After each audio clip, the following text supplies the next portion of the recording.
नमस्कार सांगमानी जय जगन्नाथ। आज मु आपको बनई देखी मुढ़ी मुआ केमती बनाती। मुढ़ी मुआ मु किसी मुढ़ी नहीं जाइए एवं ताको मु अल्प समय टी भाजी नौ लो फ्लेम रे ताकि मुढ़ी मुआटा टी आम क्रिस्पी रमती भाजवा द्वारा मुढ़ी मुआ बेसी दिन टी क्रिस्पी लगे खाइला बेलू।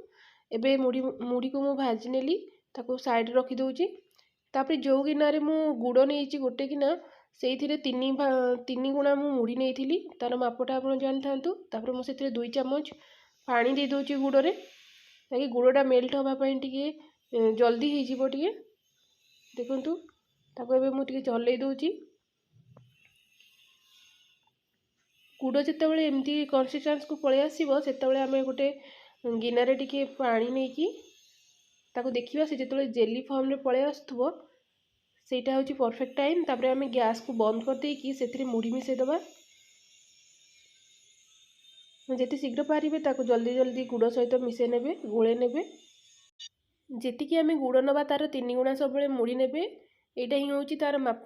देखो आम भल भाव में गोले नहीं तापर या आम गरम गरम रे ही बनइबा माने ठंडा हाँपाई बेसी दबानी। ठंडा हो गले सी भल भाव में मुआ बनब नहीं। तो रेडी हो गला। एबे आम गोटे पात्र रे टिके ठंडा पानी नवा। ठंडा पानी हाथ में मारदेवा कारण ये बहुत गरम अच्छी। तापर आपण मन पसंद छोट साइज हो कि बड़ साइज हो जमी चाहिए आप मुआ बनईकी खाइबे। तो देखो मु छोट छोट ये बनाऊँगी सबू मुढ़ी को एमती मुआ बनई ना। जदि बनवा भितर गुड़टा टी हार्ड हो जाए आप गैस बसैकी आउ थे गरम करदे और देखिए मुआ पुणी बनीज। एबे देखो सबू मुढ़ीर मुआ मु बन नेली या आम कि समय बाहर रखिया तापर गोटे डबारे स्टोर करके आम मासे पर्यंत या यूज कर।